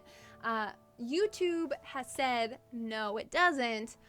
But other streamer or other content creators on the platform says, yes, it does, YouTube, you guys are crazy. So it's a give and a take. I've seen people experiment on their channel and be just fine. I've seen people create a second YouTube channel that just says MacNcheesePlz live. So they only do live streams on that YouTube channel. It's up to you what you want to do. But when else would you create a second channel? So if you're not doing live streaming, when else would you do it? If you make several different types of content, then creating multiple channels might be right for you. But why is this? People believe the algorithm is against them. So if the algorithm is if you're constantly fighting the algorithm, and you're making different types of video, which is why I had told you before, we're going to go into a more in-depth discussion of why in a second. But I told you before to stick to your niche and create similar content in all of your videos. The reason for that is because if you're making, say I have a Roblox channel and I tested this on my channel, it's very true that I made a bunch of Minecraft videos and then I started uploading Roblox videos, and those Roblox videos were hurting my other content videos. So if I want to do Minecraft, I want to do Roblox, and I want to do mobile games, there are people that will make 3 different YouTube channels for all of that different types of content. MacNcheesePlz is a really good example of someone who does this. But when do you know if it's right for you? Look at your analytics before deciding what you do. Is your audience engaging with both types of content equally? And I say equally because if you're creating Fortnite content and you're also creating Minecraft content, if your Minecraft content is doing better than your Fortnite content, you might want to stop posting Fortnite content and start focusing on your Minecraft content, because you will get better views. If you want to create a second channel for just your Fortnite content, by all means go ahead. But if your audience is engaging on both of them equally, if you're getting 5,000 views for both of them and you're getting just as many likes and just as many comments, then it's working. Keep it. Your audience is engaging with both types of content, and that works. If that works for you, keep at it. The next slide is the algorithm. The almighty, the thing that all of us YouTubers are like, what is going on? Why do you keep changing this on me? Before we go into the algorithm, are there any questions on uploading a video or going live on Twitch? Anything that we've discussed so far before we get into the algorithm? Because this is a monster. This is a monster. And this is what you guys have been waiting for, I am sure.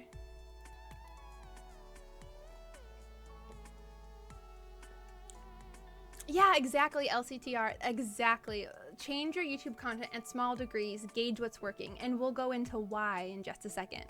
Gonna get an extra notebook? Yeah, this is gonna be really important here. Okay, so there's no more questions. The final bit is the algorithm.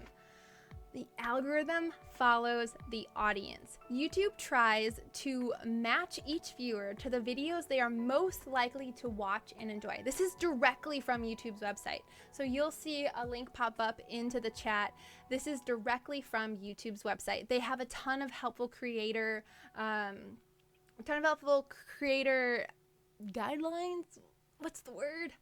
Articles, stuff, Creator Camp is what it's called, for newly YouTubers to learn and engage in what's going on. So this is directly from them. Things YouTube looks for in viewing habits. What is being watched? What isn't being watched? How much time viewers spend watching, likes and dislikes, and not interested feedback. These are all things that are being researched by the algorithm. So that's why it's important. Yeah, all hail the algorithm. Exactly. That's why it's so important to make sure you're making content that matches what your viewers want to watch. So we're looking at that CTR, and so the click-through rate and the average view duration to make sure that you're making content that your viewers want to engage with. Instead of worrying about what the algorithm,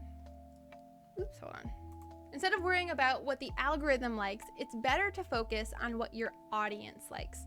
So a lot of content creators, and I have another controversial opinion right here. So content creators feel like YouTube is against them and that they can't do anything right. And why won't you just tell me what the algorithm wants? Why do you have to make it this hard? I just want to succeed. YouTube, in my opinion, doesn't really care about the content creator. They care about the viewer, because the viewer is what's making the money, because all of those ads are going to the viewer. So they want to make sure that their ad people are happy with who is watching their ads. So if people are liking your content, they'll watch those ads and you'll get paid and YouTube will get paid. But if you're not making content people want to watch, it doesn't matter what the algorithm says. You want to focus on what your audience likes to watch is so important. That's why you have to focus on what they like and stop worrying about what the algorithm likes. Is it okay to experiment? Creators often wonder how the algorithm will respond to experimentation on their channels. Is it okay? Will it hurt? This is, again, directly from those creator camp slides. When starting a channel, try out different content styles until something works. After that, if you want to try something new, listen to your audience feedback, because the algorithm is deciding if your video is good or not. So if you're tired of making Minecraft content and you're like, I don't want to do this anymore, what are you gonna do next? Try a Fortnite video. Does your audience engage with that? But give it a little bit. So don't just change one little thing. Change it a little bit more. Do 3 or 4 uploads. After a couple uploads, if your audience decides they don't like this, stop making content. I personally am going through this. So I'm making Minecraft video content. I saw an uptick in Roblox content being pushed on the gaming trending page. So I was like, let me try making a Roblox video for my channel. So with that, I decided to make some Roblox content, put it on my channel. At first, my audience was like, yeah, this is cool, I like this. And then I saw a downtick. So I saw an uptick in views and then a downtick in views. I waited 3 or 4 videos of Roblox to see what it was doing, and I continuously saw a downtick in views. So I decided that my best route was to either stick with Minecraft or something I've played in the past. So recently, I've been uploading a lot of Human Fall Flat because my audience is wanting me to play Human Fall Flat, because that is a video that I used to play, and that's also my highest searched rate video. I already shared with you that my highest view video, I think, is like 220 views or something like that, 220,000 views, and that's a Human Fall Flat video. Every month you get a detailed analytic of, and we'll go into analytics on another time, but every month you get detailed analytics of what people are still watching of your videos, and 4 of the 10 videos are always Human Fall Flat. So I was like, all right, let's experiment. I don't want to make Minecraft content as much anymore. Let's see what else we can create that my viewers want to watch. That's so important. If you have been doing the same thing for a long time and it isn't driving as much engagement as it used to, this could mean it's time to do something new. So you always see YouTubers struggling to stay relevant. How do I keep my viewers engaged? This is important, and this is when you see, when you talk about like washed up YouTubers, and if you see someone that has 5 million subscribers, but maybe their channel only gets 70,000 views or 100,000 views, that is clear evidence that their content that used to work is no longer working right now, but they're not making those changes. So if they're still uploading, they could either A, not want to change, they're happy where they are with their income. Sometimes the YouTube algorithm is very nice to you and you get a lot of those premium ads, and you're sitting really pretty, right? So a lot of those YouTubers have those vlog videos of their houses and their cars. If that's good for them, they'll just continue making content because they like to. But if they want to reach higher, they'll consider changing up their content and doing something different. How the algorithm impacts searches. So videos are ranked based on a variety of factors, including how well the title, description, and video content match the viewer's search. So we've talked about this throughout the entire time, that you have to create content that people are searching for. You have to tag your videos in a way that people are searching for them. Best Minecraft pranks, the hardest level in Human Fall Flat, how to beat the boss in Dark Souls. If you are creating that kind of content, then title it and describe it as such. YouTube looks at which videos have driven the most engagement for a search. So engagement is king when it comes to the algorithm. You can have the best video that you've ever made, but if people aren't commenting on it and they're not liking it and they're not subscribing, they're not engaging with it, YouTube sees that as a bad video, which is why you always see call to actions in YouTubers. They're always like, comment, like, and subscribe. That's why they do it, because they want that engagement. So if you really like a YouTuber, engage with their content so that YouTube sees that it's doing well and will continue to push the video in the algorithm. That's why it's so important to drive engagement. Suggested videos. So suggested videos also feed into the algorithm. YouTube says, and this is again directly from those links, suggested videos are a personalized collection of videos that an individual viewer may be interested in watching next based on prior activity. Studies of YouTube consumption have shown that viewers tend to watch a lot more when they get recommendations for a variety of channels. Again, in my opinion, YouTube doesn't really care about what you're creating. They care about what the viewer is watching, because YouTube's goal is to get you to watch as much YouTube as possible, because then they can get as many ads in front of your face as possible, and then maybe you'll click one of them and then their ad people will be really happy. So YouTube cares about the viewer, about the content creator, in my opinion. So these tips come directly from YouTube. Make strong calls to action for viewers to watch another one of your videos. You see this in people all the time that say, hey, if you really like this video is really informational too. Or if you really, if you love watching my video, you should also watch XYZ's video who I collabed with. Those are the different types of call to actions that you'll see in people's video. Long endings may delay viewers from watching more, so try to be mindful of how you're going to end your videos. When you're ending your Twitch stream, it's very drawn out, right? You're very much like, all right guys, I'm probably live next time on this date and I have this going on, and like you're giving people your in-depth life story. On YouTube, they don't care. They just want to watch the next thing. Again, a younger audience, smaller attention span. So you want to make sure that you're ending your video. All right, guys, see you later. Comment, like, and subscribe. Peace. Like that's as long. Your outro shouldn't be longer than 15 seconds, in my opinion. Right? It could be. Some people really draw it out. It's up to you. It's up to your content and the type of content that you make. Use playlists, links, cards, and end screens to suggest the next video. So when we went through how to upload a video, those were different call to actions that people can use to find your content. So make sure you're selecting the best for viewer end card, because that allows people, that allows YouTube's really creepy algorithm to see, all right, this person likes this type of content, your video matches this, we'll suggest this to them. They're more apt to click it, which again, if you're monetized, will be more money in your pocket. So that's what you want to do. Develop a series of videos that are organically connected. So this is a playlist, right? So my I have a Human Fall Flat playlist, I have a Minecraft playlist, I have a vlog playlist. So I connect all of my playlists together when I am creating similar content, and I organize the videos in such playlists. Develop or make videos related to popular formats on YouTube, such as challenges or lists. This is when you want to, remember when I had said you're going to want to research your peers? This is where that comes in. So this is directly from YouTube's like algorithm page, right, on their stuff. They're also telling you to research your peers, make videos related to popular formats. So if what's trending right now are top 10 kill shots on Fortnite, then do that. Make a montage video of you killing people in Fortnite in a crazy way, and then maybe to make it a little different, if you're not putting that dubstep underneath it, explain yourself.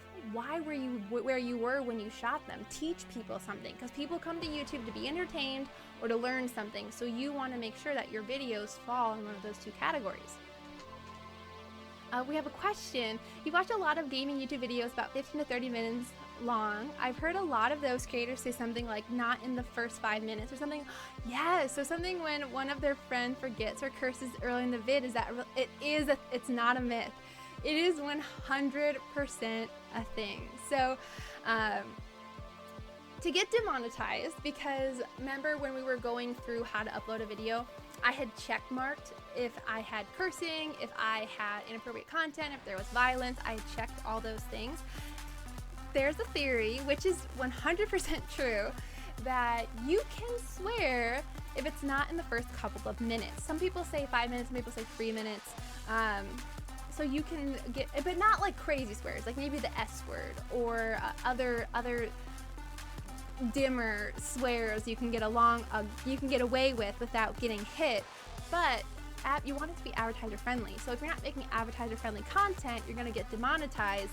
So YouTube, people believe that if you do those things outside of the first 3 minutes, because the algorithm is only serving the first 3 minutes, they'll be fine. And in most cases, they are fine. So yeah, that's where that comes from. It is totally true. It does build up some strange habits. So yeah, so people that are editing, they definitely will edit stuff out or they'll move around clips and things that happen to happen later. If it was a really, really funny moment, but somebody swore, then they just put it in a different section. So that's another thing that you discuss with your editor. Your home page is what the algorithm thinks you want to watch based on your viewing activity. This can be people you aren't subscribed to, as well as those you watch regularly. So according to YouTube, when a viewer visits home, YouTube displays videos from their subscription videos watched by similar viewers, new videos, and more. The selection of video is based on performance, how well the video has engaged and satisfied similar viewers. So again, that engagement, YouTube's algorithm cares about the viewer, not the actual content of the video. So that's why performance and engagement is very important. The viewer's watching search history, how often the viewer watches a channel or topic, and how many times we've already shown each other or shown each video to the viewer. So your homepage is going to be different than my homepage because our watching habits are different. And the homepage is designed to keep you on YouTube. That's what YouTube wants to do. They want to keep you on there. They want to keep you watching YouTube videos so that they can push ads to you.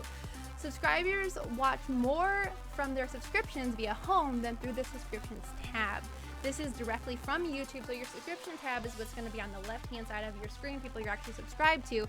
Your home page is when you go to youtube.com, all those videos that come up is your home page, and you're more apt to click on a video because you're seeing the title and you're seeing the thumbnail. That's more interesting than being like, oh, so-and-so just uploaded a video, I know their schedule. You're more apt to actually click on what you visually see versus just the name. Some tips directly from YouTube Creator Academy, which is the links that you guys have been seeing. So keep viewers engaged for longer and encourage them to come back for more. So that's with those crazy micro edits that I was talking about, or a call to action. Watch X video if you want to learn about XYZ. Subscribe, hit the bell. Those are all calls to action that engage with your viewers. Keep doing what works. When you create something that works for your channel audience, keep at it. We surface more of what viewers like. Don't be afraid to experiment, but do so mindfully. Observe feedback from your audience and give them time to adjust. So again, if you want to change up your content, if you're continuously making a certain type of content and you kind of want to stray away from it, make sure that you're looking at your audience feedback. So the comment section, are they engaging as much? Your average view duration, your click-through rate, are those still high when you're changing up your content? Give it some time, maybe a week, 2 weeks, however long is your upload schedule. And if the answer is no, tweak it. Tweak it until you find what success looks like for you and your channel. Upload on a consistent basis to give your audience an expectation of when they can see your videos. So this is just the same advice as we do on Twitch. So everyone knows you go live XYZ time.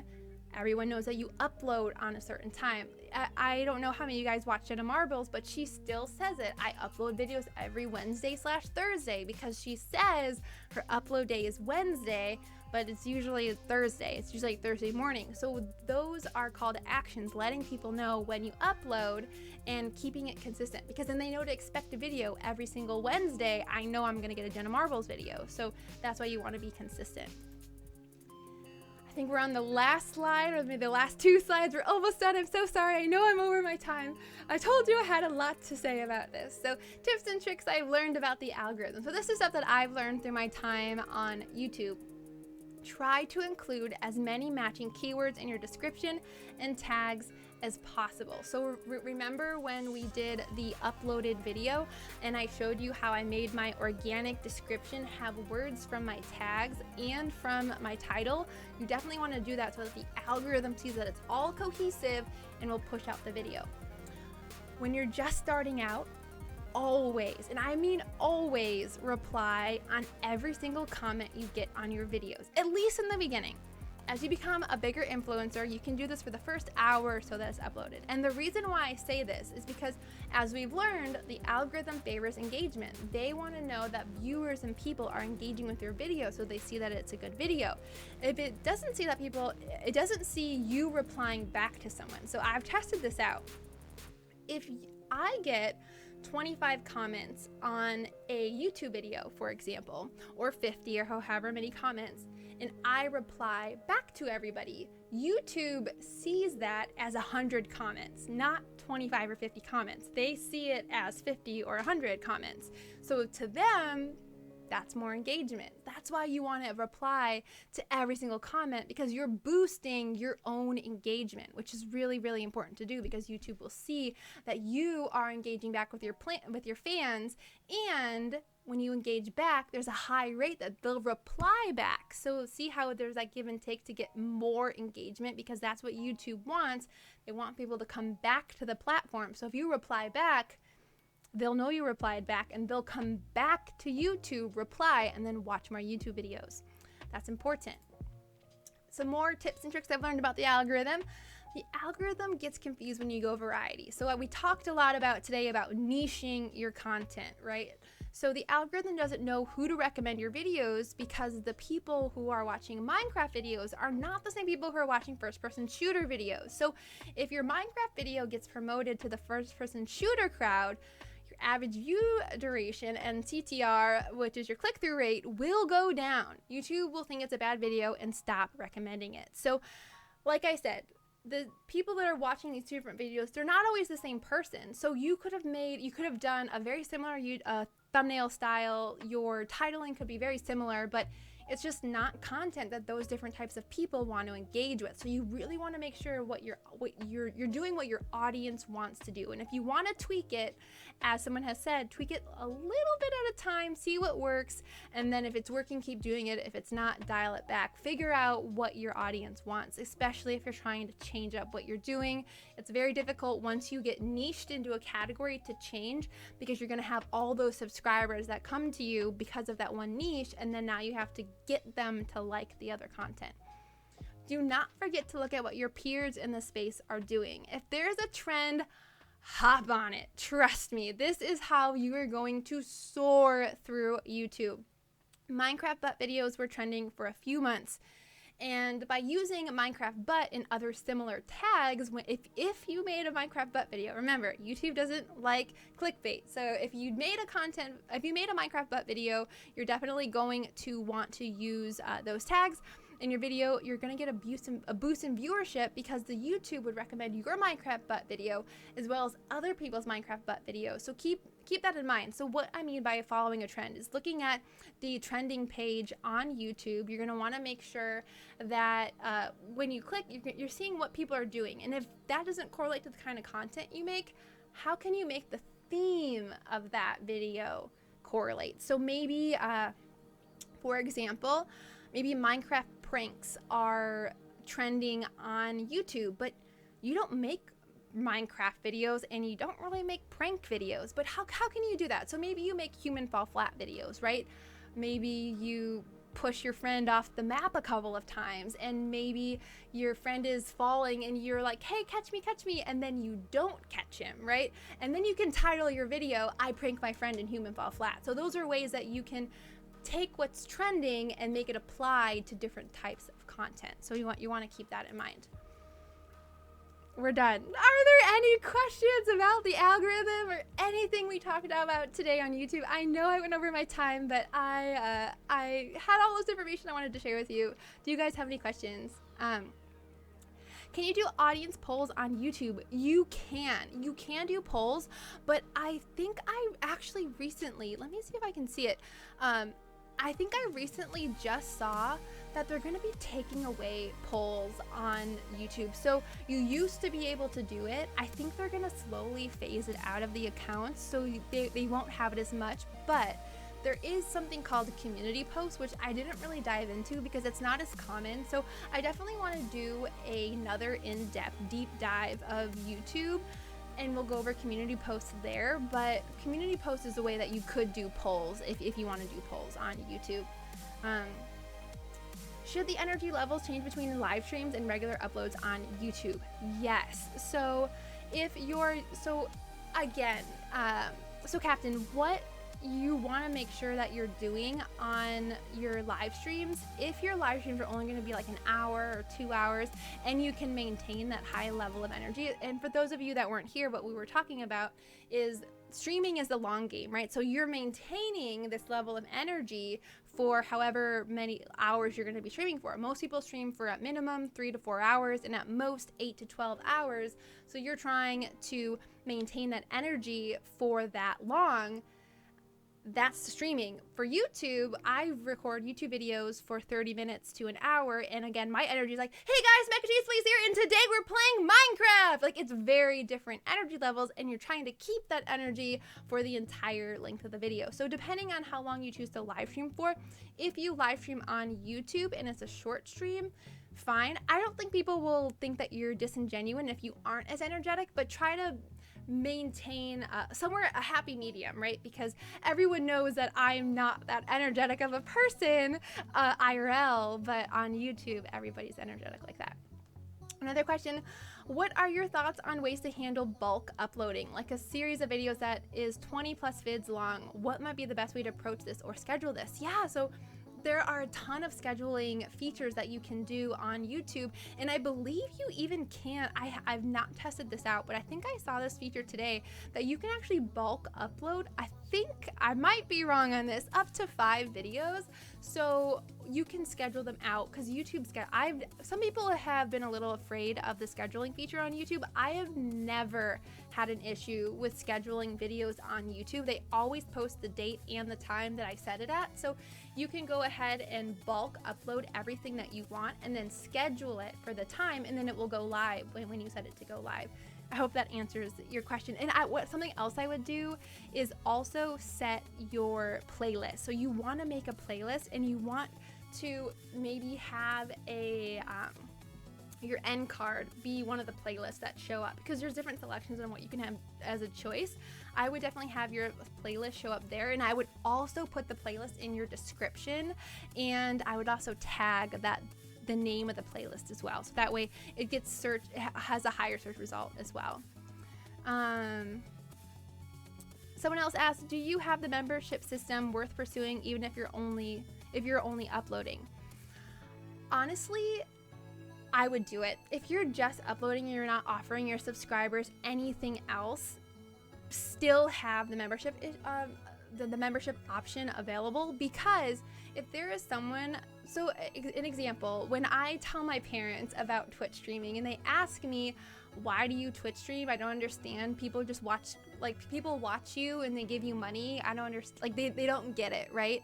And the best way that I describe to them why people give content creators money is, have you ever, and this is what I tell them, have you ever watched somebody on YouTube that you just love their energy, you love what they're doing, the kind of content that they're making, you just really, really like, and you want them to keep doing it, and you wish there was a way that you could support them?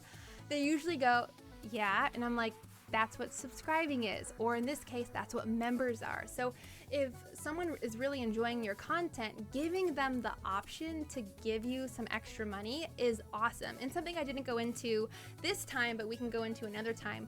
When you choose your membership level, you can actually, and this is what's different than Twitch versus YouTube, you can choose how much money you get. So I have a membership level that's 99 cents. I think I have a $2.99 membership level, a $4.99 membership level, and a $10.99 membership level, but you can have as many membership levels as you want, I believe. It might be 5, but, and then you can choose the increment as many as you want, and you can give them different perks. So if you do choose to go live on YouTube, so I think I have my membership perks to I do special community posts just for members. I have a Discord section on in my Discord that's just for members. So you want to make sure that you're able to scale your perks, right? Because if it's not scalable, it's not sustainable, and then you'll burn out. So you want to make sure what perks you're giving are sustainable perks.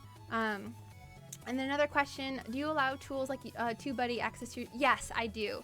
I give, so TubeBuddy is, it's not sponsored, that's not the right word, but it's okayed, given the seal of approval by YouTube themselves. It's not a malicious company. They understand what they're doing. Give them access to your YouTube account, because this allows you to be able to see other people's tags and what they're tagging their videos. Because when I also tag my videos, I also research what other people who made similar videos are also tagging their videos. Because that way, when one of their tags comes up, one of my tags comes up, if we're using the same tags. And so that's how I use TubeBuddy to tag my videos. Question, what is harder to communicate or post within your opinion, Twitch or YouTube? Wait, what is harder to communicate or post within your opinion? What do you mean define communicate? So on YouTube, so actually I think I understand your question. I think Twitch is easier than YouTube. And the reason why I say that is because the moment you go live, you do your thing, you're having fun with your friends, and then you're done. There's nothing really left to do unless you're providing to your social media accounts, you're tending to Discord, you're watching your friends, like, or if you're a higher influencer, you're dealing with emails and brands, like, but you're done, right? Once you're doing YouTube, you have to record your video, and then you have to edit your video, and editing can take anywhere from 4 to 8 hours, depending on how long your video is, or you're handing it off to an editor, communicating with your editor what you want in the video, paying your editor, making your thumbnail. If you have a thumbnail artist, you're paying your thumbnail artist, figuring out all that stuff, as well as doing research on your SEO and your tags and your titles and your description. It's a lot. So uploading to YouTube is not easy. It's not for the faint of heart. It's a lot of work if you really, really want to stand out. If you just are doing it for fun, okay, sure. But if you really want to stand out in YouTube, it's a lot of work. And in my opinion, it's harder than Twitch in that aspect. But interacting, if you're doing, so something fun about the YouTube is there's YouTube comment sections, right? And you can making sure that you're commenting back to everybody. I prefer the live interaction of a stream because I get to learn more about somebody than you get to learn by a comment section, because YouTube comment section is notoriously not that nice, but depending on how you cultivate your community, you can delete unwanted comments, and then you can like cultivate a very positive comment section. But I would say interacting on YouTube, again, is harder than interacting on Twitch. Is there any other questions before we end for today? You guys have been amazing. Again, I'm so sorry we went over. But yes, is there any other questions that you guys have before we call it a day? Professor of YouTubeology, oh my gosh, can't wait for part 2. Yes, I'm excited to give you more deep dive of the analytics, because YouTube analytics are very crazy. So getting a huge deep dive of what goes into all of those analytics is good information to know. So thank you guys so much for joining me. I truly, truly appreciate it. Look at the schedule down below for what is going to be next. I believe, is there anything on Thursdays? I'm looking at the stream schedule. It looks like we have stuff on Mondays, Tuesdays, and Wednesdays. So stay tuned for StreamerSquare for all your streamer news, as well as the YouTube channel and Twitter for what's going on in the streamer world. So it was a great time talking with you all. And if you have any other questions or think of something later, you can go ahead and @ me on Twitter. I am MacNcheesePlz, P1Z on all platforms, Twitch, Twitter, Instagram, all of the stuff. So you can go ahead and shout out any questions there. Bye guys, truly appreciate it. You have been wonderful.